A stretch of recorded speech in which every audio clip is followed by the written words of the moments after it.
আসসালামু আলাইকুম ওরহমতুল্লাহি ওবারাকাতু। সবাইকে শুভেচ্ছা দি daily Rupali Bangladesh podcast the Dubai show অনুষ্ঠানে powered by Bhaiya housing, Bhaiya hotel and resort.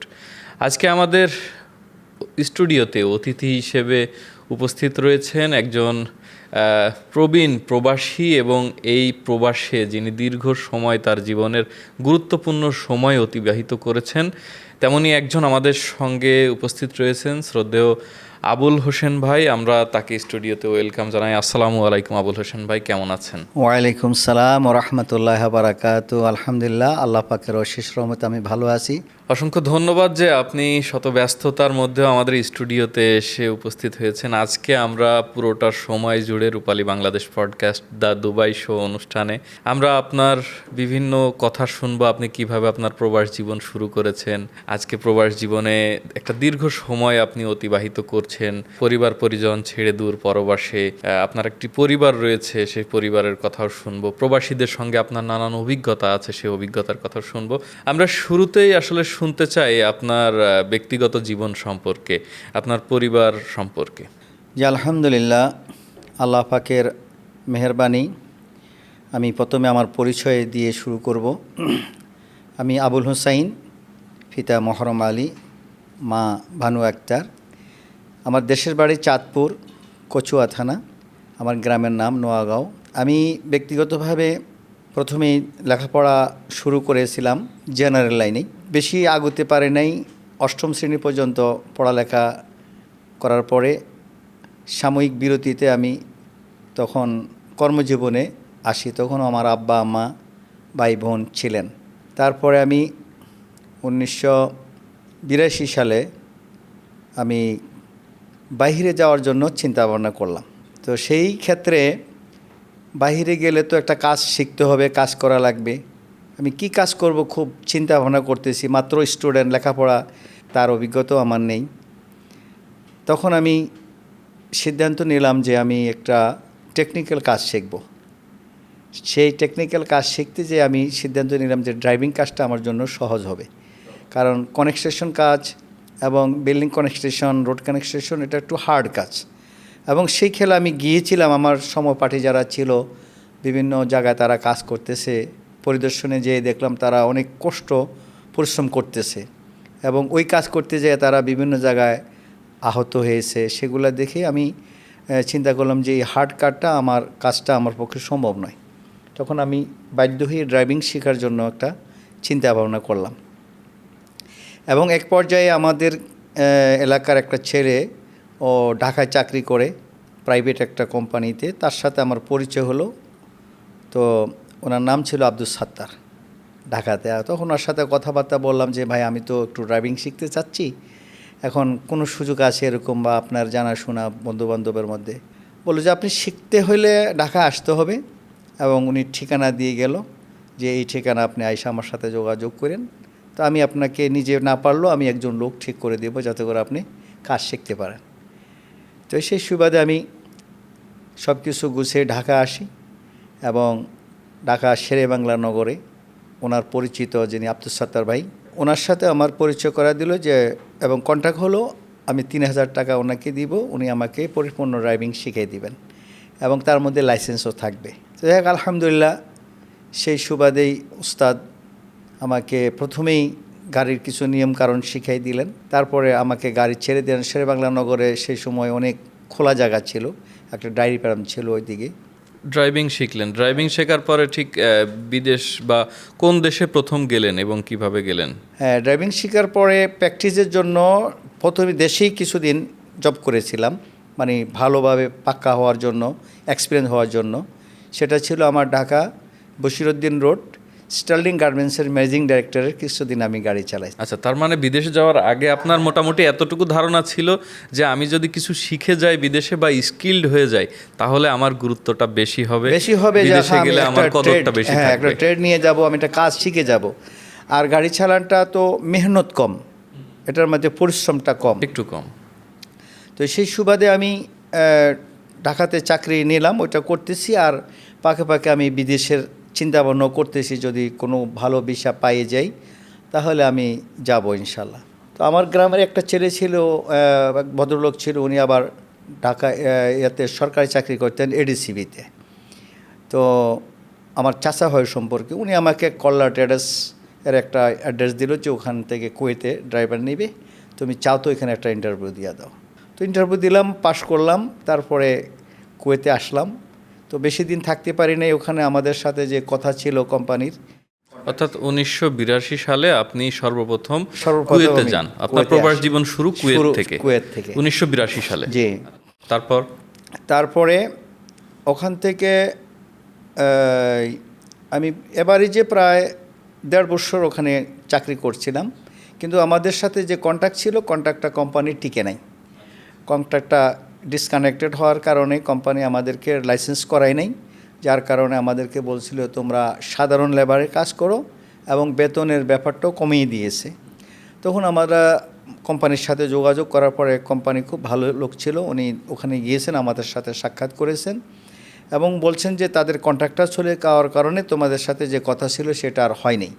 এখন তোমাদের ইচ্ছাধীন, যদি তোমরা চলে যাও তাহলে আমি টাকা ফেরত দেব তোমাদেরকে, আর যদি তোমরা থাকতে চাও তাহলে বেতন 20 দিনার করে দিবে তখনকার সময়। তো এটা তোমরা পাবা, আর থাকার জায়গাটা ফ্রি পাইবা, খাওয়া নিজের থাকবে, এখন ইচ্ছাধীন। তো আমি কিছুদিন চাকরি করেছিলাম।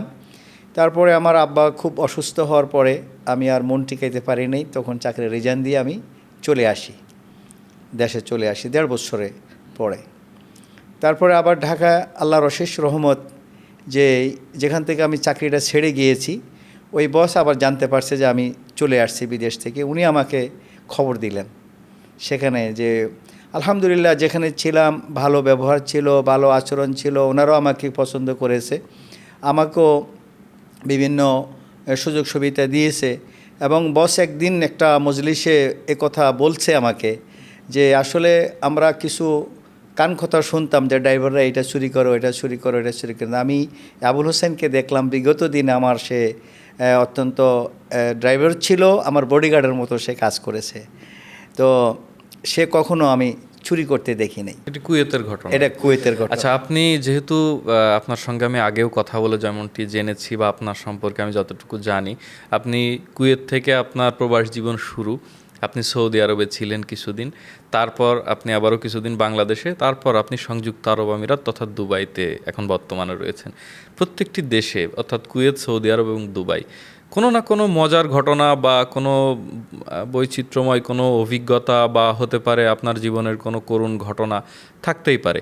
কুয়েতে আপনার এমন কোনো অভিজ্ঞতা আছে কিনা, বা এমন কোনো ঘটনা আপনার সঙ্গে ঘটেছে যেটা একটু আপনার স্মৃতিতে রয়েছে, মানে স্মৃতি হিসাবে সারা জীবন থাকবে এমন কিছু ঘটনা থাকে, এমন কিছু কি ঘটেছে আপনার সঙ্গে? না, তেমন মারাত্মক কিছু হয় নাই। তবে কুয়েতে প্রথম যাওয়ার পরে যখন আমরা এয়ারপোর্ট থেকে নামার পরে ওইখানে স্বাভাবিকভাবেই ভালুর ঝড় উঠছিল। হ্যাঁ, ভালুর ঝড়, ঘূর্ণিঝড় উঠছিল। তখন খুব চিন্তা লাগলো যে আমরা কোন দেশে আসলাম যে এখন এত ভালো কিছু দেখা যাচ্ছে না। তো এরকম পরিস্থিতি, আর গরম, যেহেতু প্রথম অভিজ্ঞতা বিদেশের, সেজন্য একটু চিন্তামগ্ন ছিল। তো পরে যাই হোক আলহামদুলিল্লাহ কোম্পানির লোকজন, যে ম্যানেজিং ডাইরেক্টর যিনি ছিল মোহাম্মদ আল কারাম, মোস্তফা কারাম ওই কোম্পানির নাম ছিল, উনি স্বয়ং যায় আমাদেরকে রিসিভ করেছে। আমরা তখন খুব ইয়াং ছিলাম, তো ইয়াং জেনারেশন, ও ইয়াং ড্রাইভারদেরকে ওনারা বাছাই করছিল। তো খুব যত্ন করলো আমাদেরকে, মানে খাওয়ার পরিবেশ করলো, পানি দিল, তারপরে আমাদেরকে অভয় দিল, খুব ভালোভাবে আমাদেরকে রিসিপশন করছে, যার কারণে ওই সমস্যাটা হয়নি। অর্থাৎ প্রবাসীরা যখন প্রবাসে আসে, তারা প্রথম যে দৃশ্যটা বা তারা প্রথম যে বিষয়গুলোর সঙ্গে পরিচিত হয় সেটা একটা দেশের এয়ারপোর্টের সঙ্গে প্রথম পরিচয় হয়। আপনারা এয়ারপোর্টে নেমেই দেখলেন বালুর ঝড় হচ্ছে চারিদিকে, আর আমরা জানি যে বালুর ঝড় হলে চারিদিকে ধুলোময় একটা আবহাওয়া হয়ে আসছে। মানে আমরা বাংলাদেশি প্রবাসী যারা আছি তাদের কাছে কিন্তু, মানে যারা নতুন আসছি তাদের কাছে কিন্তু বালুর ঝড় এটা লোকমুখে শোনা কথা হলেও তাদের কাছে কিন্তু একটা অপরিচিত ব্যাপার। আর এয়ারপোর্টে নেমেই যখন দেখছেন যে আসলে বালুর ঝড় হচ্ছে, এটা তো একটা অন্যরকম অভিজ্ঞতা, যে কোন দেশে এসে পড়লাম। একটু ভয় লাগছে মনের মধ্যে যে এটা কোন, আমরা তো এত বাংলাদেশে তো মার্শাল্লাহ আমাদের 6 ঋতুর দেশ, খুব সুন্দর পরিবেশ, যা এটা কখনো হয় না। বালুর ঝড়টা আমাদের বাংলাদেশে এমনি ঝড় তুফান হয়, বৃষ্টি হয়, ঝড় হয়, কিন্তু বালুর ঝড় হয় না। তো সেই জন্য যাক আলহামদুলিল্লাহ, তারপরে কোনো সমস্যা হয়নি। কোম্পানি আমাদেরকে থাকার জায়গা খুব ভালোভাবে দিল, আমাদের সব কিছু ব্যবস্থাপনা নিয়েছে, কিন্তু ওই যে কন্ট্রাক্টটা চলে যাওয়ার পরে তখন সে বাধ্য হয়ে আমাদেরকে যে কাজে নিছিল সে কাজটা দেয়নি, কিন্তু সে আমাদের সাথে কোনো খারাপ আচরণ করেনি। তো পরিশেষে আমি যেটা বলছিলাম, আমার আব্বা খুব অসুস্থ হয়ে গেছিলেন, আমি নিজেকে আর মানাইতে পারি নাই, পরে 1.5 বছর পর আমি রিজাইন দিয়ে নিজে চলে আসছে। তো আসার পরে আবার সেই স্টার্লিং গার্মেন্টসের ম্যানেজিং ডাইরেক্টর আমাকে নিজেই খবর দিল এবং বললো যে তুমি চলে আসছো, ভালো হয়েছে, তো তুমি আমার এখানে আবার কাজ করো যতদিন তুমি চাও। তবে আমি শর্ত দিয়েছি যে স্যার আমি চলে আসছি ঠিক, কিন্তু আমি এখন যদি যাই আমি সৌদি আরব যাব হজ করার জন্য, ওমরা করার জন্য, যদি আমি ভিসা পেয়ে যাই আমি কিন্তু আবার চলে যাব, কয়েক সমস্যা নাই, তুমি পায়ে গেলে চলে যাবা। তো অনুরূপভাবে খুঁজতে খুঁজতে আল্লাহর অশেষ রহমত, আমার সেই নিয়াত যে আমি ওমরা করব, সৌদি আরব নবীর দেশ, আল্লাহর ঘর সেখানে। তো এই পেরেশানিটা আমাকে, সৌদি আরবে গেলেন কত সালে এটা? সৌদি আরবে গেছি আমি 86 সালে, 1986 সালে। জি, মাঝখানে 3-4 বছর আবার 3 বছর দেশে ছিলাম। তখন চাকরি করছেন কোথায়? ওই যে স্টার্লিং গার্মেন্টস, ওই গার্মেন্টস। হ্যাঁ, ওই ম্যানেজিং ডাইরেক্টরের গাড়ি চালায়। এবং আল্লাহর অশেষ রহমত, দেখেন আমানতদারি আর বিশ্বস্ততা এমন ছিল যে আমার সেই বস, ওনার বাড়ি হলো বরিশাল, ওনার নাম হলো সিরাজ সাহেব। তো উনি আমাকে ফ্যামিলির একটা অংশ মনে করতেন। তো একদিন উনি ভুলক্রমে বিপ ক্রিসের নকটা করতে ভুলে গেছেন, আমাকে বললো যে হোসেন তুমি বিপ ক্রিসটা নিয়ে আসো। ওটা আমি সবসময় আমার নিয়ে, কিন্তু ওটার টাকা ভর্তি ছিল, সুবহানাল্লাহ। ভর্তি থেকে আমি যখন ওটা ধরছিলাম, ওটা অটোমেটিক লক করে নাই, তো উপরের পাটটা উঠে গেছে, পুরা টাকা ভর্তি 500 টাকার নোট। হয়তো বিল দিয়েছে, ওনারা গার্মেন্টসের ব্যবসা করতেন, তো টাকা পয়সা লেনদেন তখন আমার ভয় লাগে গেল যে এটা তো খোলা, কি আমাকে পরীক্ষা করার জন্য রাখলো না কি স্যার ভুলে গেছে। তখন আমি নিজের থেকে ওই নখগুলো ঘুরে দিয়ে আটকায় দিলাম। তারপরে চিন্তা করলাম যে এই কাজটা তো হয়তো স্যারে পরীক্ষার জন্য করতে পারে, হ্যাঁ যাক, আমি আবার বলি নেই আর কি, ওভাবেই রেখে দিয়েছি। ওনার আমানত, যেহেতু আমার এখানে ধরার কোনো অধিকার নাই। তো আলহামদুলিল্লাহ যে শয়তান আমাকে অসহসা দেয়নি যে এখান থেকে কিছু নিয়ে রাখো বা কিছু দাও, কারণ আল্লাহর ভয় ভিতরে আসি বিদে আমি সে কাজটা কখনোই করি না। আর স্যার একটা সার্টিফিকেট আমাকে দিয়েছেন যে আমার এই ড্রাইভার কখনোই অসৎ কাজ করে না বা চুরি করে না, এটা আমার জানা আছে। যে কোনো কাজে সততা খুব গুরুত্বপূর্ণ, আলহামদুলিল্লাহ। তো ওনারা আমাকে একদম ফ্যামিলির একজন সদস্য মনে করতেন। যখন আমি সৌদি আরব ভিসা পেয়ে গেলাম এবং সব কিছু ঠিকঠাক হয়ে গেল, তখন কিন্তু কুয়েত আর ইরাকে যুদ্ধ লাগার ভাব। আমার আম্মা তখন ছিল, আম্মা বলল যে আমার এক খালাতো ভাই ছিল সৌদি আরবে, আল-কুলফুন্দা এরিকা। তো উনি বলছেন যে ওখানে কোনো সমস্যা নেই সৌদি আরবে, তুমি ইনশাল্লাহ চলে যাও। মায়ের দোয়াটাই আমার বেশি সাহস যোগাইছে। তখন আমি সৌদি আরবে আসার পরে আলহামদুলিল্লাহ, ওখানে আমার যে কফিল ছিল, এখানে আরবিতে কফিল বলে সৌদি আরবে, এখানে বলে আরবাব, দুবাইতে আরবাব বলে, প্রতিষ্ঠান মালিক। হ্যাঁ, তো উনি আবার শিক্ষক ছিলেন, টিচার ছিলেন। তো ওনার ওই সকালে ওনাকে স্কুলে নিয়ে যেতাম, করতাম, আর বাচ্চারা সাথে যাইতো, ওদেরকে স্কুলে নামাই দিতাম। কাজটা আমার খুবই সহজ ছিল। ওই কফিলে আবার থাকার জায়গা দিয়েছে, মাঝে মধ্যে খাওয়ার ব্যবস্থা উনি করতেন। তো ওখানে আমার বেতন ছিল 900 রিয়াল, মানে সৌদি আরবের রিয়ালে আর কি।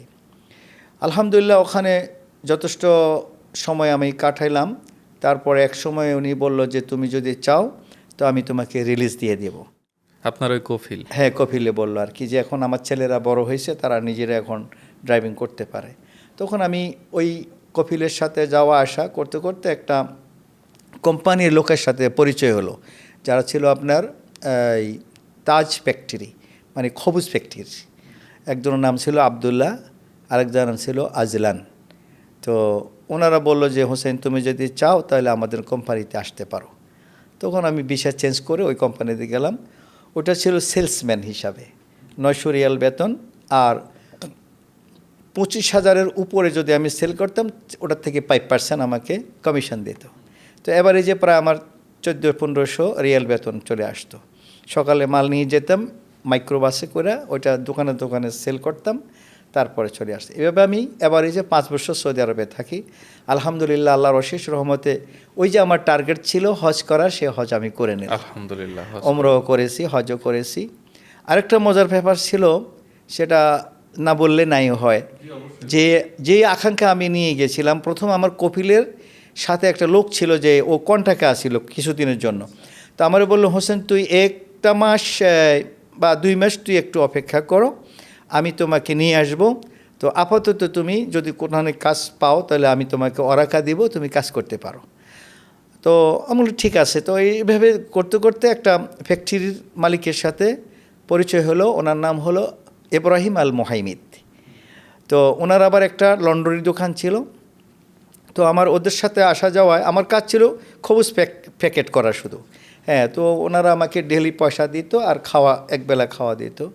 তো ওই লন্ডরির লোকের সাথে কথাবার্তা হওয়ার পরে উনি বললো যে রমজান মাসে এই লোক মক্কায় থাকে 1 মাস। 1 মাস মক্কায় থাকে। কি করে সে ওখানে? কয় যে ওখানে তার একটা বাগান আছে, বাগান থেকে খেজুর মানুষের ইফতারি দেয়, রোজাদারদেরকে বিতরণ করে। তো ওখানে একটা লোক লাগবে কিন্তু।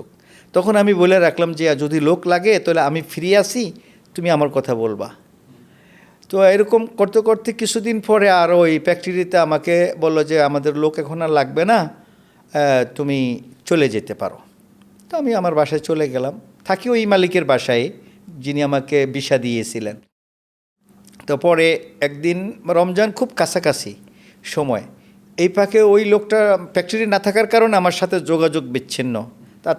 তাদের মোবাইল নম্বর আমার ছিল না।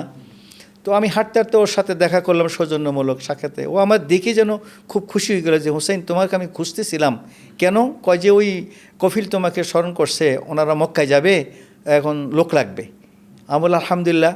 তো আমার কি করতে হবে? কয় যে তুমি কফিলের থেকে মানে ছুটি নাও, ওমরার জন্য তুমি একটা কাগজ লিখে আনো। তো বলা মাত্র আমার কফিল আবার সেটা নিজে লেখা একদম ছিল করে আমাকে দিয়ে দিল, 1 মাসের ছুটি দিয়ে দিল আমাকে। আচ্ছা, এই যে কফিল নিয়ে আমরা যেটা এখন কিন্তু বাংলাদেশের অনেকটা ট্রেন্ড হয়ে গেছে। আপনি যদিও জানেন কিনা যে এই কফিল ব্যাপারটা এখন বাংলাদেশের ম্যাক্সিমাম মানে 95% মানুষই কফিল কি জিনিস চেনে, তারা জানে। এবং কফিলের সঙ্গে আরেকটা জিনিস মানুষ খুব বলে যে, এবং আপনিও সৌদিতে ছিলেন, আমি যদি ভুল না করি আপনিও সেই জিনিসটির সঙ্গে পরিচিত, সান্ডা মানে আরবিরা যে সান্ডা খায়, এই ধরনের একটি প্রোপাগান্ডা ব্যাপক শোনা যাচ্ছে এবং ভাইরাল হচ্ছে। প্রাণী, হ্যাঁ, এই সান্ডাটা কি জিনিস এবং সান্ডা খাওয়ার বিধান কি, এমন কিছু কি আপনি জানেন কিনা যদি বলেন? সেটা আমিও জানতে পারছি। সেটা হলো আমাদের ওখানে বাংলাদেশে আমরা এটাকে গুইসাপ বলি। এটা গুইসাপের মতোই অনেকটা, কিন্তু আসলে গুইসাপ না, এটা মরুভূমিতে থাকে। তো আরবদের বিধান আছে, এটা তারা হালাল পশু মনে করে তারা খায়, যেহেতু তৃণভূমি। হ্যাঁ, তৃণভোজী হিসাবে, হ্যাঁ, তৃণভূমিতে থাকে এবং তৃণভোজী, হ্যাঁ, তারা না খায়, এটা তারা খায়, এই জন্য এটা হালাল। এটা রাসূল সাল্লাল্লাহু আলাইহি ওয়াসাল্লামকেও জিজ্ঞাসা করা হয়েছিল, বলছিল এটা হালাল, খেতে চাও। যেমন আমাদের দেশে কিছু কিছু প্রাণী আছে যেগুলো আমরা খাই না, অথচ অন্যরা খায়। যেমন কুইচা, সাপের মতন দেখতে, অনেক বড়, বাইং মাছের মতো, এটা অনেকে খায়, কিন্তু আমাদের এটা রুচি হয় না বা খাই অভ্যাস নাই। আর আরবেরা আমরা যেভাবে মাছ খাই, আরবরা এরকম কিন্তু মাছ খায় না, তারা খুব কুচিত কম খায়, এটাকেও তারা ওরকম লাইক করে না, পছন্দ করে না। কিন্তু আমরা ভাতে মাছে বাঙালি বিদে আমাদের তো যে কোনো মাছে আমাদের পছন্দ, আলহামদুলিল্লাহ। তো আমি এই কপিলের সাথে যখন আমার এই ওমরার ইয়াটা দিল, ভিসা অনুমতি দিল, এবং পাক্কা 1 মাসের ছুটি উনি আমাকে দিয়ে দিল। তো আলহামদুলিল্লাহ ওনাদের সাথেই একই গাড়িতে আমি চলে গেলাম। তো ওই আগের থেকে পরিচয় হওয়ার কারণে উনি আমাকে খুব ছেলের মতন একবারে আদর করলো, বললো যে তুমি সকালবেলায় রাত্রে চেহারি খাইয়া ফজরের নামাজ পড়ে ঘুমিয়ে যাবা, আর জোহরের সময় ওইটা তুমি প্যাকেট করবা, আসরের সময় ওগুলো বিতরণ করবা, যতগুলো খেজুর তোমার পক্ষে সম্ভব হয়। আলহামদুলিল্লাহ এত সুন্দর, এত ভালো হলো যে, আর সবচেয়ে বড় হলো যে হেরামের কাছে উনি বাসা নিয়েছেন। আমরা 5 ওয়াক্ত নামাজ মসজিদুল হারামে পড়তাম, এবং 1 মাস ওখানে মানে পুরো রমজান মাস আল্লাহর অশেষ রহমতে হারাম শরীফের মধ্যে নামাজ পড়েছি, এবং এই বিকালে যেয়ে রোজাদারকে আমি খেজুরগুলা বিতরণ করেছি। আর সবচেয়ে ঐতিহাসিক একটা ঘটনা হলো যে আমি প্রথম যখন উমরায় গেলাম, ওনার সাথে গেলাম, আর ওনার ফ্যামিলির লোকজনকে, ওনার তো অভ্যস্ত আগে যেইয়া ওনাদের সব কিছু জানাশোনা ছিল, কিন্তু আমি নতুন গেলাম। আমি দেখলাম যে আমি উমরা করতে যাইয়া পরে দেখতেছিলাম যে প্রথমবারে গেলাম, তো ঐতিহাসিক জিনিসগুলা যে সাহাবীদের নাম বিভিন্ন ফিলারের মধ্যে লেখা, তারপরে কোন ভাবের কি নাম, এগুলো আমি দেখতেছিলাম। মানে নতুন হিসাবে, আর আমরা কোরআন হাদিসে শুনছি, আলেমুল আমাদের কাছে শুনছি, কিন্তু বাস্তবে তো দেখি নাই। সেজন্য খুব আকর্ষণ এবং খুব দিল দিয়ে আমি দেখতেছিলাম। তো অ্যাক্সিডেন্টলি দেখতে দেখতে আমার একটু লেট হয়ে গেল, কিন্তু ওনারা সবাই চলে আসছে বাসায়। এই ভদ্রলোক ইব্রাহিম আল মোহাম্মদ তিনি আমার জন্য বসেছিলেন। তো আমি আসার পরে তো উনি বললো যে, হোসেন তুমি কোথায় গেলা, আমি তো জানি তুমি নতুন মানুষ, তুমি যদি ভুলে যাও এখানে অনেক জায়গা। তো আমি বললাম যে আনা আরবিতেই বললাম যে আনা রোশো ফাদা পা ভাদা সাহাবি এসএম কল খালাফ মাফি মুশকিলি আল্লাহ সর। তো ওনার সাথে আমি বাসায় গেলাম। যাক আলহামদুলিল্লাহ, এইভাবে আমার সৌদি জীবনটা মানে লাস্টে আমি যখন চলে আসি 1992 সালে, 92 সালে আমি চলে আসি। আমি একটু অসুস্থ ফিল করছিলাম, অসুস্থতার কারণ তখন আমি মকবুজে ওই যে চেঞ্জ হয়ে গেছে, ভিসা চেঞ্জ করা। তো ওনারা আমার ভিসা লাগাই দিল, বলল যে তুমি যদি সুস্থ হও তোমার জন্য 6 মাস আমরা অপেক্ষা করব, তুমি চলে আইসো, কোনো সমস্যা নাই। তো আমি আর তেমন একটা সুস্থ ফিল করছিলাম না।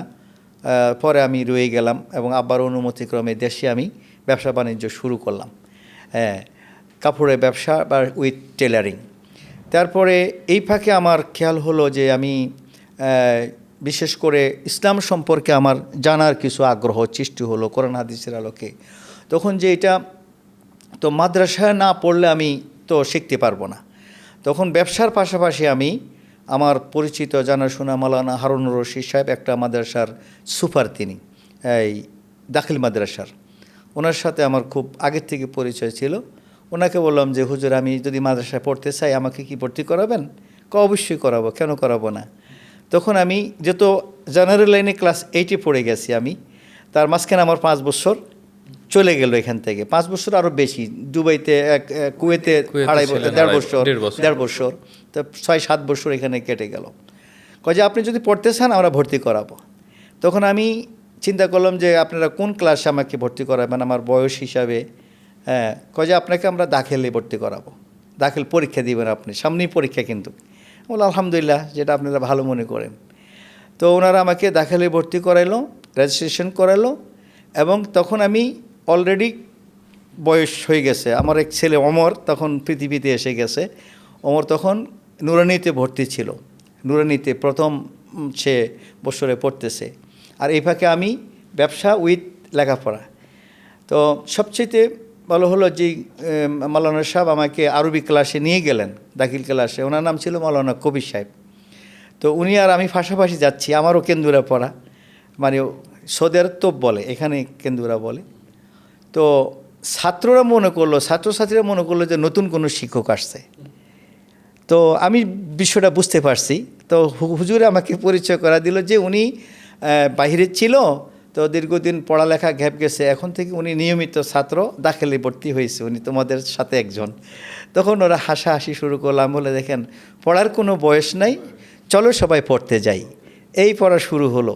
আলহামদুলিল্লাহ নিয়মিত ক্লাস করে আবার এদিক দিয়ে নিজের ব্যবসা বাণিজ্য চালিয়ে নিজের পারিবারিক সংসার চালিয়েও আমি লেখাপড়া অব্যাহত রেখেছি। দাখিল সেকেন্ড ডিভিশনে ভালো রেজাল্ট নিয়ে পাশ করলাম। তারপরে আমি আলেম পড়লাম, ফাজেল পাশ করলাম, কামেলও আমি ভর্তি হয়েছি নিসুন্দুপুর আলিয়া, আমাদের কচুয়া থানা একটা আলিয়া মাদ্রাসা। আপনি এরপরে দুবাই সংযুক্ত আরব আমিরাতে আসলেন কত সালে? এই যে বলতেছি যে কামিল আমি যখন ভর্তি হই তখন 2008 সাল মহিউদ্দিন ফখরুদ্দিন সাহেবের তখন ক্ষমতা চলতেছিল। তো তত্ত্বাবধায়ক সরকার যেটাকে আমরা বলি। তো সেখানে আমি কামেলে ভর্তি হওয়ার পরে ক্লাস করতেছিলাম। আমাদের এখনও আছেন উনি মাওলানা নুরুজ্জামান সাহেব, হেড মুহাদ্দিস। উনি আগের থেকে পরিচিত থাকার কারণে খুব সম্মান করেছে আমাকে, কারণ আমি তো বয়স্ক ছাত্র, এই জন্য সবাই আলহামদুলিল্লাহ একটু রেসপেক্ট করতো, স্নেহ করতো। রেসপেক্ট তো বলা যায় না, স্নেহ করতো। ওনারই ইমিডিয়েট ভাই ছিলেন মাওলানা আশরাফ সাহেব, উনি ছিলেন প্রিন্সিপাল। ওই সময় ভর্তি হয়ে গেলাম, ক্লাসও কিছুদিন করলাম। পরে এই সব কিছু মিলিয়ে সংসারকে হ্যান্ডেলিং করাটা একটু কঠিন হয়ে যাচ্ছে, কারণ যে আয় হচ্ছে, ইনকাম হচ্ছে, সেটা দিয়ে সংসার চালানোটা, সাপোর্ট দেওয়াটা সম্ভব হয়ে উঠতেছে না। আমি কিছু ঋণ হয়ে যাচ্ছিলাম এরকম বোঝাচ্ছিল। কিন্তু আমি লেখাপড়া অব্যাহত রাখবো, এটাই আমার নিয়ত ছিল। কারণ ইসলাম সম্পর্কে আমাকে জানতে হবে, আল্লাহ এবং তার রাসূল সম্পর্কে আমার সঠিক ধারণা আসতে হবে, এটাই ছিল আমার মূল প্ল্যান। পরে হঠাৎ করে একদিন একটা পত্রিকা দেখলাম, প্রথম আলো পত্রিকার মধ্যে, যে দুবাইতে RTA রোড অ্যান্ড ট্রান্সপোর্ট অথরিটিতে লোক নেবে, এবং যারা প্রবাসে আগে চাকরি করেছে, মিডল ইস্টে, আরবি জানে, এই ধরনের লোকদেরকে প্রায়োরিটি দিবে। তো আমার তো সৌদি আরবের লাইসেন্স ছিল, যদিও সেটার মেয়াদ পুড়ে গেছে তখন, কিছুদিন কিন্তু কুয়েতেও ছিলেন। লাইসেন্সটা ছিল। তো পরে আমি ওই পত্রিকার আলোকে ফোন করলাম কোম্পানিতে, ইউরোপ ওভারসিস, এটা আপনার ইয়াতে নাকেলপাড়ার কাছে আর কি। তো ফোন করলাম যে স্যার আমার তো পাসপোর্ট নাই, পাসপোর্টের মেয়াদ শেষ হয়ে গেছে, এখন আপনাদের ইন্টারভিউ ডেলিগেটর আসবে শুনলাম, যদি অনুমতি দেন তাহলে আমি ইন্টারভিউটা দেই, যদি ইন্টারভিউতে পাস করি তাহলে আমি পাসপোর্ট করে নেব, আপনার কি মতামত কী? বললো যে না, আপনি ডেলিগেটরের সামনে পাসপোর্ট শো করতে হবে, তারপরে আপনার ইন্টারভিউ হবে, এর ছাড়া ইন্টারভিউ নেওয়া যাবে না। তখন আমি বাড়িতে গেলাম, তখন আমার আব্বা কিন্তু এর মধ্যে ইন্তেকাল করছে, আমি সৌদি আরব থেকে দেশে যাওয়ার 2 বছরের মাথায় আব্বা ইন্তেকাল করছে। আলহামদুলিল্লাহ আব্বার জানাজাটা আমি নিজেই পড়াইছি, আলহামদুলিল্লাহ। অত্যন্ত মনের প্রশান্তিতে। আমার আব্বার একটা খেয়াল ছিল যে আমার ছেলে বিদেশ আছে, যদি সে আমার মৃত্যুর সময় দেশে থাকে তাহলে আমার জন্য খুব ভালো হয়। তখন আমি আলেমে পড়ি, যখন আমার আব্বা ইন্তেকাল করেছে তখন আমি আলেমে ভর্তি ছিলাম। তো আলহামদুলিল্লাহ আল্লাহর অশেষ মেহরবানি, মা বাপের যে একটা সম্মান ইজ্জত দেওয়ার কথা আল্লাহ পাক বলছেন, ওয়াকাদা রাব্বুকা আল্লা তা'বুদু ইল্লা ইয়াহু ওয়া বিল ওয়ালিদাইনি ইহসানা, আমি সেটার উপর আমল করার চেষ্টা করেছি। তো পরে আম্মার সাথে পরামর্শ করলাম যে আম্মা এরকম একটা সংবাদ পেয়েছি, দুবাইতে লোক নিবে, তো ওটার স্যালারিও মোটামুটি ভালো, 60 হইতে 80 হাজার টাকা ওনারা পত্রিকায় ওই সময় দিয়েছে। 92 সালে। হ্যাঁ,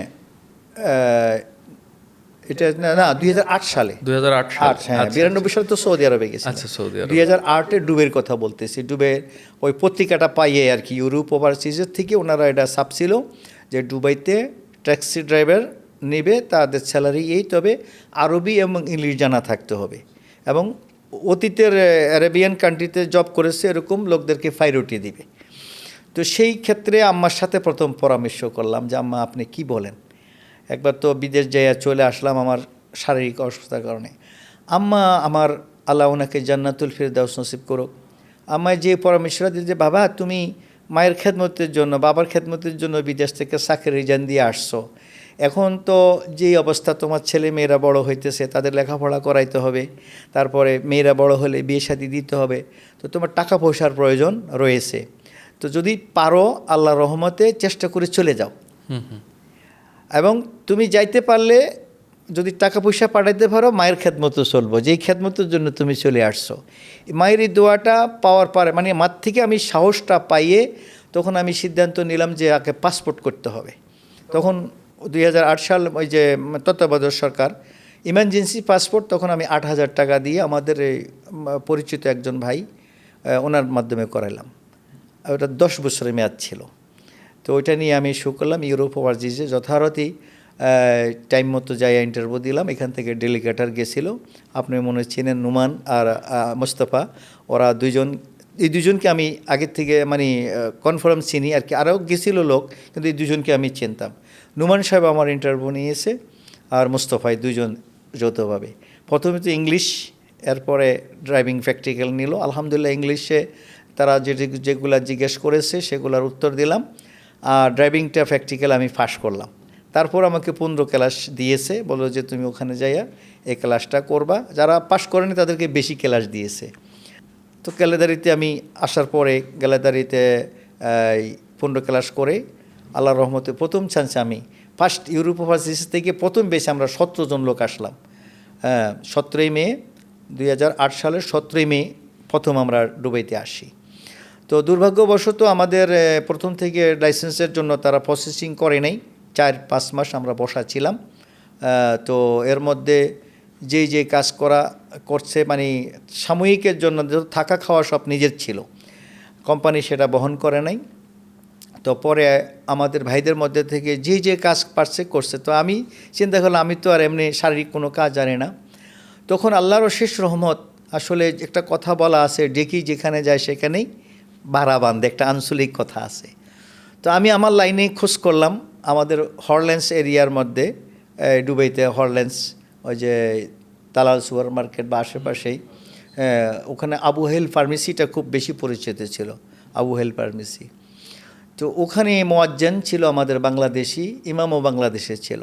তাদের সাথে সালাম কালাম পরিচিত হওয়ার পরে বললাম যে আমি তো আসছি এখানে, আমাদের এখনও লাইসেন্স হয়নি, যদি কোনো টিউশনি থাকে আমাকে একটু দিয়েন, দেখেন।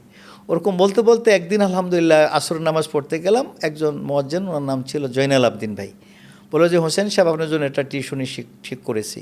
আলহামদুলিল্লাহ। তো কখন আসতে হবে? যে আগামী দিন আপনার আসর নামাজ এখানে এসে পড়বেন।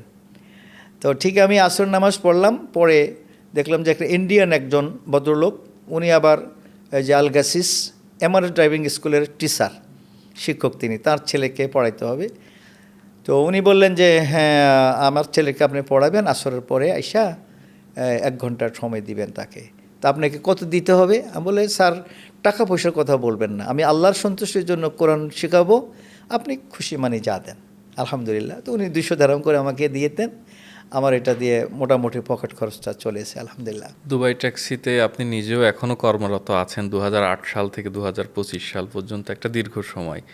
আসলে আমরা যেটা শুনি যে দুবাই ট্যাক্সির একটা ড্রাইভার তৈরি হইতে অনেক সময় লাগে, তাদের ট্রেনিংয়ের ব্যাপার থাকে, ড্রাইভিং ট্রেনিং, তারপর আরও যে যে বিষয়গুলো থাকে। একজন ড্রাইভার দুবাই ট্যাক্সি যাদেরকে ভিসা দিয়ে এই দেশে নিয়ে আসার পর থেকে নিয়ে কতটা সময় লাগে বর্তমান সময়ে ডিউটি শুরু হতে? জি, আপনি সুন্দর একটা প্রশ্ন করেছেন। সেটা হলো যে আমি আমার ব্যক্তি পার্সোনাল এবং বাস্তব জীবনের কথাটাই বলি, যে আমরা আসার পরে আমাদের 4 মাস থেকে 5 মাস আমরা বসা ছিলাম, তখন আমাদের কোনো কাগজপত্রই কোম্পানি প্রসেসিং করে নাই। এবং এই সময়টা ইউরোপ ওভারসিজ থেকেও বলছে যে আপনাদের খাওয়া থাকা নিজের থাকবে কিন্তু। তো সেই ক্ষেত্রে আমরা আসার সময় কিছু টাকা নিয়ে আসছি এবং সেটা অল্প দিনের মধ্যে ফুরিয়ে গেছে। তারপর আমরা এখানে ঋণ করেছি, কেউ আবার যেটা বললাম বিভিন্ন ভাইরা, কেউ কনস্ট্রাকশন কাজে গেছে, কেউ হয়তো রোড কনস্ট্রাকশনে গেছে, বিল্ডিং কনস্ট্রাকশনে গেছে, আর যারা যারা পারছে যেখানে মোটামুটি টুকটাক ইনকাম করে তাদের ওই সময়টা। যখন আমরা লাইসেন্স পেয়ে গেছি তখন থেকে আমাদের লোকেশন ক্লাস বাধ্যতামূলক ছিল, যে 1 মাস আমাদেরকে একদম নিয়মতান্ত্রিক সকাল 8টা থেকে 2টা পর্যন্ত আমাদেরকে টিচাররা শিখাইতেন বিভিন্ন নিয়ম কারণ, লোকেশন, তারপরে গাড়ি চালানোর নিয়ম, এগুলা যখন আমরা লাইসেন্স পাইছি তারপরে কিন্তু লোকেশন ক্লাসটা হয়েছে। লোকেশন ক্লাস হওয়ার পরে আবার আমাদেরকে লিখিত পরীক্ষা নিয়েছে, তারপরে অ্যাসেসমেন্ট ট্রেনিং নিয়েছে, তারপরে আমরা আইডি পাইয়া আমাদেরকে গাড়ি দিয়েছে। এটা একটা লং প্রসেসিং, এভারেজে প্রায় 6 মাস। বর্তমান সময়ের হিসাবে এটা তো আপনাদের অনেক 2008 সালের আগেকার ঘটনা। এখন আরও বেশি সময় লাগে। এখন আমি আমার একদম লেটেস্ট যে খাওয়ানি যে কিছু লোকজন আনছিল, তারা পাক্কা প্রায় 1 বছর পরে তারা লাইসেন্স পাইছে, মানে ডিউটি পাইছে। আচ্ছা, তাও এখনও সেরকমভাবে কাজ করে উঠতে পারতেছে না, যার কারণে অনেক সময় দেশ থেকে যারা আসে বা বিষয়টা যাদের মাধ্যমে হয় তাদেরকে আসলে বিরূপ মন্তব্য করে বা খারাপ মন্তব্য করে, যে এরকম একটা খারাপ কোম্পানিতে নিয়ে দিল, এতদিন হয়ে গেল, কাজও পাচ্ছে না, পয়সাও পাচ্ছে না। আর যেহেতু দুবাই ট্যাক্সিটা হলো কমিশন ভিত্তিক কাজ না হলে তো পয়সার কোনো প্রশ্নই আসে না। তবে এখন যেটা সুবিধা করেছে, যে একটা ড্রাইভার কন্ট্রাক্টে আসে লাইসেন্স না পাওয়া পর্যন্ত বা আইডি না পাওয়া পর্যন্ত তার থাকার জায়গাটা কোম্পানি বেয়ার করে, কারণ যদিও সেটা বেতন পাওয়ার পরে আস্তে আস্তে কেটে নেবে, কিন্তু এখন সেটা মানে তাদেরকে এই ফ্যাসিলিটিটা দিচ্ছে। এবং লাইসেন্স পাওয়ার জন্য একটা কন্ট্যাক্ট করে নিয়ে আসে, মানে এত দিনের মধ্যে সে ট্রেনিং করবে এবং লাইসেন্সটা তাকে দেওয়া হবে, ওটা প্যাকেজের ভিতরে করে নিয়েছে তারা। দুবাই ট্যাক্সি খুব ভালো একটা জব অপরচুনিটি বাংলাদেশিদের জন্য, এবং এর ভিসাটা কখনোই বন্ধ হয় না। আমি যদি আপনাকে বলি, সেক্ষেত্রে দুবাই ট্যাক্সিতে যারা আসছে আমি মনে করি খারাপ না, আসছে, বাট তাদেরকে আসার আগে আপনি নতুনদের জন্য কি পরামর্শ দিতে চান? জি, নতুন যারা আসবেন, নম্বর 1 হলো প্রথমে তাদের এডুকেশন পার্সেন্ট, অর্থাৎ ইংলিশটা তাকে ভালো করে জেনে আসতে হবে। কারণ এখানে অধিকাংশই মানে ট্যুরিস্টরা ইউরোপিয়ান, বাইরের কান্ট্রি, তারা উর্দু, হিন্দি বা বাংলা তারা বোঝে না, ইংলিশ ছাড়া বোঝে না। এবং সেই ইংলিশটা আপনাকে বুঝতে হবে, বুঝে তাকে অ্যান্সার করতে হবে, এটা কিন্তু বাধ্যতামূলক, নম্বর 1। নম্বর 2 হলো সে এক্সপিরিয়েন্স হইতে হবে, যে গাড়িটা যদি আপনি বাংলাদেশে ড্রাইভিংটা এখানে আসার আগে আপনি ওখানে লাইসেন্সটা নেন, ট্রেনিং করেন, কিছু ড্রাইভিং নিয়ম কারণ শিখেন, তাহলে অন্তত এখানে আসার পরে আপনাকে লাইসেন্সটা পাইতে ইজি হবে। এটা একটা প্লাস পয়েন্ট। আর এই জন্য এখানকার যে রুলস অফ রেগুলেশন এটাকে 100% আপনাকে ফলো করে চলতে হবে, নাহলে আপনি ফাইন খাবেন, এবং যারা নতুন আসছে তারা ফাইন খাবে। এখানে বাংলাদেশের মতন যেই কোনোভাবে গাড়ি চালানো চলবে না, এখানে সম্পূর্ণই এই দেশের রুলস অফ রেগুলেশন ট্রাফিক লগুলো মেনে চলতে হবে, এটা বাধ্যতামূলক সকল নতুন যারা আসবেন তাদের জন্য। এটা আগের থেকে একটু ভাষা যারা এখানে পুরনো আছে তাদের কাছ থেকে এই সমস্ত ইনফরমেশনগুলা ডাটাগুলো আগের থেকে যদি শিখে নেয় তাহলে আমাদের ভাইদের জন্য অনেক ভালো হবে। আচ্ছা, এটি গেল আপনার ব্যক্তিগত কথা শুনলাম আমরা, এবং আপনার বর্তমান যেখানে চাকরি করছেন দুবাই ট্যাক্সিতে সে কথাও শুনলাম। আপনি একজন প্রবাসী, এবং আমি যদি একটু হিসাব করি 1986 থেকে এখন পর্যন্ত প্রায় 2 যুগের মতো আপনি প্রবাসে আপনার জীবন অতিবাহিত করেছেন, 24 বছরেরও কিছু বেশি সময়। তো এই 24 বছরে আপনার যে অভিজ্ঞতা, সেখান থেকে প্রবাস জীবনটাকে আসলে কিভাবে মূল্যায়ন করবেন? আলহামদুলিল্লাহ, আসলে আল্লাহ সুবহানাহু ওয়া তাআলা এই পৃথিবীতে সৃষ্টি করেছেন সকল মানবকে এবং সমস্ত সৃষ্টিকুলকে, এবং তাদের রিজিকের ব্যবস্থা আল্লাহ পাক করেছেন 100% সত্য। কিন্তু মানুষকে আল্লাহ পাক তার নিজস্ব গতিতে রুজি রোজগার করার জন্য সুযোগ করে দিয়েছেন, এই সুযোগটা আল্লাহ পাক দিয়েছেন। তো যেমন আমি পূর্বে বলছি যে যখন আমি দেখলাম যে আমার যেই ইনকাম এবং ফ্যামিলি সাপোর্ট, বাচ্চা কাচ্চা লেখাপড়া করা, সেটা আমি পেরে উঠতেছি না, তখন আমি বৈধভাবে হালালভাবে আরও একটু ভালো উন্নয়ন করার জন্য বা আরও ইনকামের জন্য যেই চেষ্টা করার দরকার, সেটা হলো এই প্রবাস জীবনে আসার জন্য।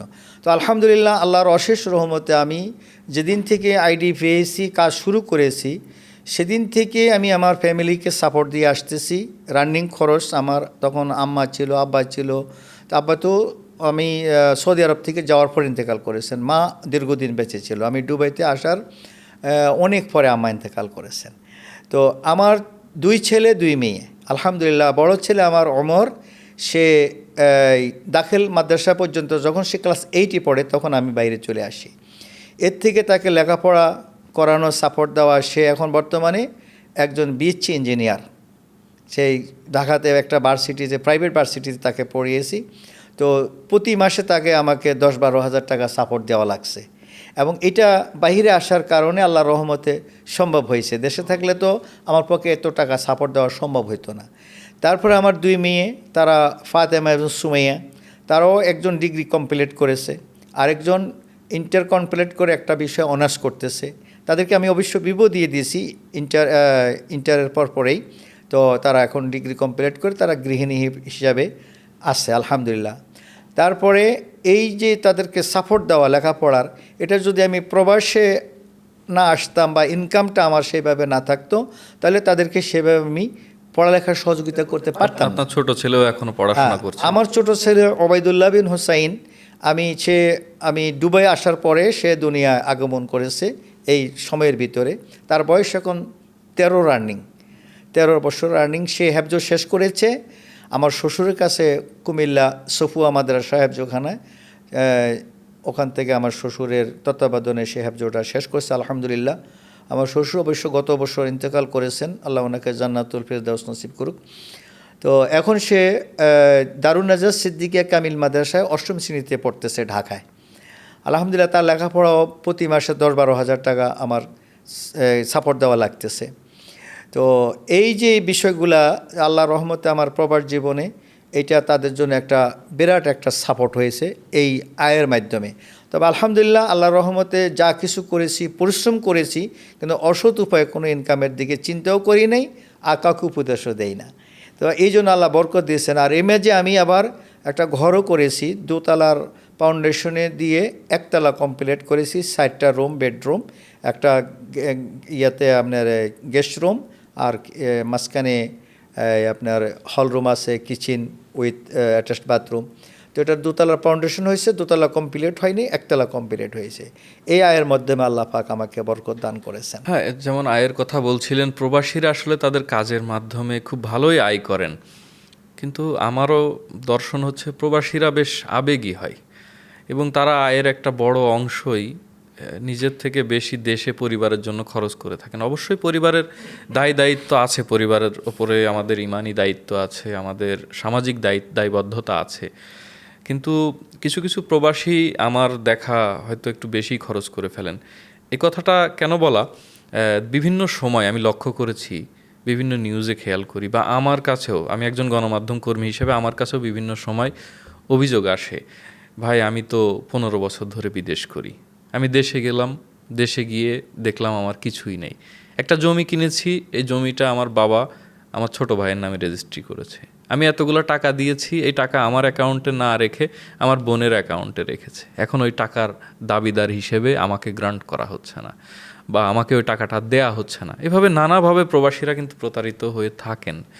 তো এই প্রবাসীদের নিয়ে বা তাদের জন্য আপনার পরামর্শ কি? প্রবাস জীবনে দীর্ঘদিন আছেন, এই যে আমি বলবো আপনি এক প্রকার সফল একজন প্রবাসী, যে চারটি সন্তান মানুষ করেছেন, উচ্চ শিক্ষিত করেছেন ছেলেকে, মেয়েদেরকে শিক্ষিত করে বিয়ে দিয়েছেন, ছোট ছেলেও এখনও পড়াশোনা করছে, নিজে একটি ঘর করেছেন, জমি কিনেছেন, টাকা জমাচ্ছেন। এই কথাগুলো শুনতে যত সহজ মনে হয়, আমার জানা মতে এই কাজগুলো তো সহজ না। একটু আপনার দর্শন থেকে প্রবাসীদের জন্য কি বলবেন? প্রবাসীদের আসলে কি করা উচিত? আলহামদুলিল্লাহ, একটা সুন্দর যৌক্তিক প্রশ্ন এবং কিছু কথা আপনি তুলে ধরেছেন। আমিও আপনার এই কথাগুলোর সাথে সামঞ্জস্য রেখে কিছু কথা বলতে চাই সকলের উদ্দেশ্যেই। দেশে বিদেশে যারা আমাদের এই চ্যানেলটা দেখবেন, শুনবেন, সেটা হলো অবশ্যই আমাদের কাজ হলো ফ্যামিলির জন্যই। আমাদের ইনকামের মূল জিনিসটা হলো ফ্যামিলিকে ডেভেলপ করা, প্রতিষ্ঠিত করা, নিজে প্রতিষ্ঠিত হওয়া। তো এই ক্ষেত্রে আমরা টাকা পয়সাগুলো বিশ্বাস করি আমাদের মায়ের কাছে দেই, অথবা আব্বার কাছে দেই, অথবা বড় ভাইয়ের কাছে দেই, এভাবে আমরা দিয়ে থাকি এবং এটাই স্বাভাবিক। কারণ বিশ্বাস যদি না থাকে তাহলে আমরা দুনিয়া কিছুই করতে পারবো না। কিন্তু এই বিশ্বাসের ঘরের মধ্যে যারা অবিশ্বাসযোগ্য কাজ করেন, যেটাকে আরও সহজ ভাষা বলা হয় আমানতের খেয়ানত, এটা অত্যন্ত দুঃখজনক। কারণ যেই লোকটা, আমি একজন প্রবাসী, আমি মাঝে মধ্যে আমার ফ্যামিলির সাথে আমি শেয়ার করি যে আমি সারাদিন 12 ঘন্টা কাজ করি, কাজ করার পরে আইসা আবার নিজে রান্না করা, নিজের কাপড় চোপড়গুলো নিজেই ধৌত করা, আয়রন করা, এভরিথিং। এবং কি আমি যদি নিজে অসুস্থ হয়ে থাকি, আমার সহপাঠীরা সবাই কাজে চলে যায়, আমাকে দেখার মতন, সেবা করার মতন কোনো লোক থাকে না। এত দুঃখ কষ্টের মধ্যে যে প্রবাসীরা পয়সাটা ইনকাম করে, যারা বাড়িতে থাকেন, যারা এই টাকাগুলা আমানত হিসেবে রাখেন, গুচ্ছ রাখেন, তাদের একটা হিসাব থাকা দরকার যে এই লোকটা যদি এক সময় রিজাইন দিয়ে চলে আসে, বাড়িতে আসে, তারও তো খরচের জন্য কিছু টাকা পয়সার দরকার হবে। তখন এই টাকা পয়সাটা যদি বাড়িওয়ালারা, ফ্যামিলিওয়ালারা তাকে সাপোর্ট না দেয়, আঞ্জাম না দেয়, তখন স্বাভাবিকভাবে ওই বিদেশির মনের মধ্যে কষ্ট যাবে, দুঃখ যাবে, আফসোস থাকবে যে আমি সারা জীবন যাদের জন্য করলাম, আজকে তারা আমার জন্য কিছুই করতেছে না। এটা অত্যন্ত দুঃখজনক। এটা হলো একটা বিষয়। এটা কোনো গার্জিয়ানেরই হওয়া উচিত না। সে ভাই হোক, বাপ হোক, বোন হোক, বন্ধু হোক, যে কেউ হোক, আমানত সংরক্ষণ করতে হবে। এবং যেই লোকটা টাকা পয়সা সম্পদ অর্জন করতেছে, তার একটা অংশ তার জন্য সেখানে রাখাটা 100% জরুরি। আর আমরা যারা বাইরের থেকে টাকা পাঠাচ্ছি, আমাদেরও নিজস্ব একটা হিসাব থাকা দরকার, যে কিছু না কিছু ব্যালেন্স নিজের রাখা দরকার।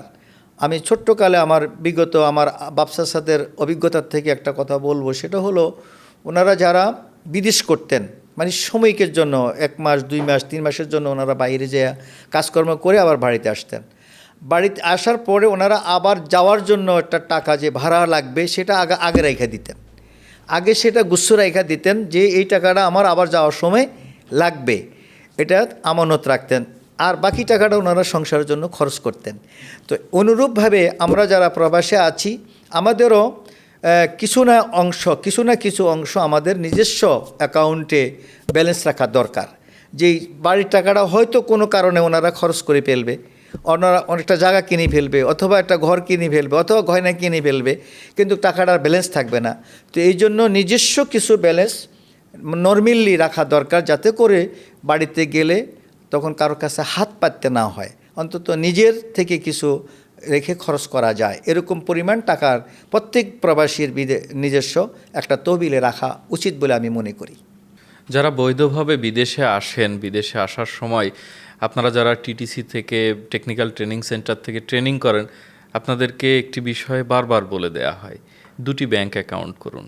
একটি আপনার নিজের একান্ত ব্যক্তিগত ব্যাংক অ্যাকাউন্ট বা পার্সোনাল অ্যাকাউন্ট, আরেকটি হচ্ছে জয়েন্ট অ্যাকাউন্ট বা আপনার পারিবারিক অ্যাকাউন্ট, যেটিতে আপনি নিজেও ওই ব্যাংকের একজন মেম্বার হবেন এবং আপনার সঙ্গে যুক্ত হয়ে আপনার পরিবারের যে কেউ, হতে পারে আপনার মা, বাবা, স্ত্রী বা আপনার ভাই বোন, যে কেউ, দুইজন মালিকানায় ওই অ্যাকাউন্টটি রাখুন, যে আপনি টাকা পাঠালে ওই টাকাটা তারা ওখান থেকে তুলতে পারবে, কিছু অংশ সেখানে থেকে যাবে।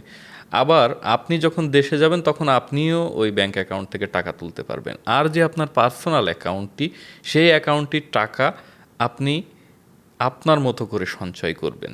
প্রতি মাসে আপনার ইনকাম যদি হয় 50,000 টাকা, আপনার নিজের খরচ শেষ করে যদি এই 50,000 টাকা আপনার হাতে থাকে, যে এখন আমার হাতে 50,000 টাকা আছে, এখান থেকে আমার পরিবারের খরচ আপনাকে নির্ধারণ করতে হবে। আপনার পরিবারের খরচ সেটা 20,000 হতে পারে, 30,000 হতে পারে, বা 40,000 হতে পারে, বা 45,000 হতে পারে। সেই অংশটা, সেই খরচ নির্ধারণ করার পরে সেই অংশটা দিয়ে 5,000 বা 10,000 টাকা আপনি সঞ্চয় করবেন, হোক সামান্য অংশ, হোক 5,000 টাকা প্রত্যেক মাসে, এবং এটি নিয়মিতভাবে সঞ্চয় করে তারপর খরচ করুন। এতে আপনি যখন দেশে যাবেন 5 বছর, 10 বছর বা যখনই যাবেন, আপনার এই সামান্য সঞ্চয় একটা বিশাল অঙ্ক হিসেবে আপনার হাতে আসবে এবং বড় সাপোর্ট হবে। কখনোই খরচ করে সঞ্চয় করার চিন্তা করবেন না, সঞ্চয় করে খরচ করুন। এবং প্রবাসীদের যে জিনিসটি হয়, সব সময় দীর্ঘ সময় পর তারা দেশে যান, এটি করবেন না। সুযোগ থাকলে 1 বছর বা 2 বছরে একবার দেশে যান, সামান্য সময়ের জন্য যান, 1 মাস বা 2 মাসের জন্য, কিন্তু নিয়মিত দেশে যান। পরিবারের সঙ্গে এবং পরিবার থেকে আপনাদের এই দূরত্বই আপনাদের সব থেকে বেশি সম্পর্ক ছিন্নের কারণ হয়ে দাঁড়ায়। আমরা অনুষ্ঠানের একেবারেই শেষ পর্যায়ে আছি। প্রবাসীদের জন্য আমি কিছু কথা বলছিলাম। জনাব আবুল হোসেন ভাই, আপনি অত্যন্ত দারুণ আলোচনা করেন এবং কথা বলেন। আপনার কথা শুনলে আসলে আরও দীর্ঘ সময় ধরে শুনতে হবে। সব মিলিয়ে প্রবাসীদের নিয়ে আমরা যে আলোচনা করলাম বা আপনার ব্যক্তিগত জীবন নিয়ে কথা বললাম, এর বাইরে প্রবাসীদের জন্য আপনি আর কি বলতে চান? আলহামদুলিল্লাহ, যে কথাটা আপনি একটু আগে বলেছেন ছুটির ব্যাপারে, আলহামদুলিল্লাহ দুবাই ট্রান্সপোর্ট কর্পোরেশন এটা আমাদের জন্য খুব একটা ভালো দিক করেছে। মানে প্রত্যেক বছরে আমাদের জন্য ছুটির একটা অপশন রয়েছে, যদি কেউ যেতে চায় প্রত্যেক বছরে সে ছুটি যেতে পারবে। আলহামদুলিল্লাহ আমি ওই ফেব্রুয়ারিতে ছুটি কাটাই আসছি, অর্থাৎ জানুয়ারিতে আমি গিয়েছিলাম 5টের দিকে, ফেব্রুয়ারি লাস্টের দিকে আসছে, 2 মাস ছুটি কাটাই আসছি। আলহামদুলিল্লাহ এটা একটা ভালো দিক। জি, সকল দেশ এবং বিদেশ, সকল প্রবাসীর জন্য আমাদের নসিহত থাকলো সেটাই। এমনকি আমি যদি আমার এই খবরটা বা আমার এই কথাগুলো যদি আমাদের রাষ্ট্রপ্রধান যিনি আছেন ডক্টর ইউনূস সাহেব, তিনিও যদি শুনেন বা তার সহকারী যারা ছিলেন উপদেষ্টা, তারাও যদি শুনেন, আমি বলবো যে বাংলাদেশ আলহামদুলিল্লাহ একটা জনশক্তি দিক দিয়া সবচেয়ে উন্নত মানের একটা দেশ, জনশক্তির দিক দিয়া। তো এই জনশক্তিকে শক্তিতে রূপান্তর করার জন্য আমি যে উপদেশটা দিব, যে পরামর্শটা দিব, সেটা হলো আমাদের যুগ উপযোগ কর্মী তৈরি করা, যুগ উপযোগ কর্মী তৈরি করা, যে কাজের উপযুক্ত তাকে সে কাজে প্রশিক্ষণ দেওয়া, এবং এই প্রশিক্ষণ পেয়ে যদি লোকগুলা বাহিরে আসে, তখন তারা দেশের জন্য সুনাম অর্জন করবে, উইথ দেশের জন্য তারা রেমিটেন্স অর্জন করতে পারবে।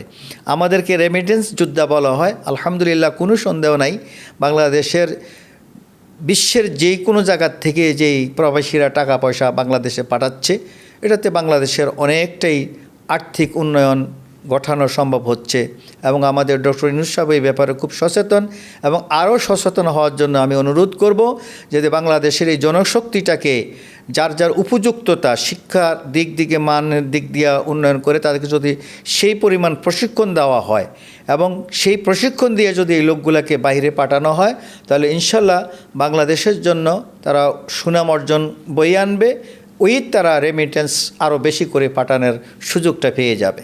সর্বোপরি সবাইকে বলবো বৈধ পথে বিদেশে আসুন এবং কিছু শিখে আসুন, অবশ্যই স্কিল্ড হয়ে আসুন।